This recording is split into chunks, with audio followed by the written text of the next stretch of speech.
کیا کھڑے ہو کر پانی پینا گناہ ہے؟ گناہ نہیں ہے، لیکن خلاف سنت ہے۔ نہا رسول اللہ صلی اللہ علیہ وسلم عن الاکل والشرب قائما، حدیث میں ہے کہ نبی صلی اللہ علیہ وسلم نے کھڑے ہو کر کھانے پینے سے منع کیا ہے۔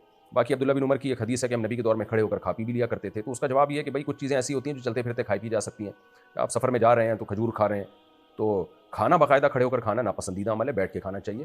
اور پانی بھی کبھی کبھار کھڑے ہو کر پی لیں، کوئی حرج نہیں ہے، لیکن اس کی عادت نہیں ڈالنی چاہیے۔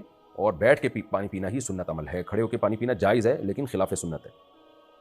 ہاں جہاں رش لگا ہوا ہو، بیٹھ کے پینے میں دیر ہو رہی ہو، سبیل ہے، تو آپ پھر جلدی جلدی پی رہے ہو، پھر کھڑے ہو کے پی لیں بے شک آپ۔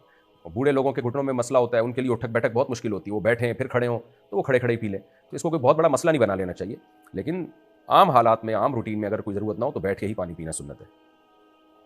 میں جہاں جاب کرتا ہوں وہاں اپنے بیوی بچوں کے ساتھ رہتا ہوں اور میرے والدین دور رہتے ہیں، جب میں اپنے والدین سے ملنے جاؤں گا تو کیا قصر نماز پڑھوں گا؟ جی، اگر آپ جس شہر میں رہتے ہیں اپنی بیوی بچوں کے ساتھ، وہاں جب والدین سے ملنے کے لیے جاتے ہیں اور وہ شہر آپ کے شہر سے 78 کلومیٹر دور ہے اور 15 دن کے لیے بھی نہیں جا رہے، تو پھر والدین کے گھر میں آپ قصر نماز پڑھیں گے۔ انسان کا وطن وہ ہوتا ہے جہاں وہ بیوی کے ساتھ رہتا ہے۔ عصر کی نماز کب تک پڑھ سکتے ہیں؟ میں معذور ہوں اس لیے دیر سے پڑھتی ہوں، گناہ تو نہیں ہوگا؟ انڈیا پاکستان میں جو تقریباً غروب آفتاب سے 20 منٹ پہلے تک مکروہ وقت شروع نہیں ہوتا، تو انڈیا پاکستان کی بات کر رہا ہوں میں، اگر آپ کا تعلق انڈیا پاکستان سے، تو غروب آفتاب سے 20 منٹ پہلے تک آپ عصر پڑھ سکتی ہیں، اس سے زیادہ تاخیر پھر حرام ناجائز ہے، مکروہ وقت شروع ہو جاتا ہے۔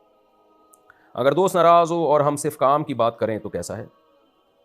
تو کام کی بات ہی کرنی چاہیے، اور کافی ہے اتنا، میرا خیال کام کی بات کر لیں آپ۔ کیا شوہر اپنی بیوی کی بھانجی سے نکاح کر سکتا ہے؟ بیوی کے مرنے کے بعد یا ڈیورس کے بعد کر سکتا ہے، بیوی کی موجودگی میں اس کی بھانجی سے نکاح نہیں کر سکتا۔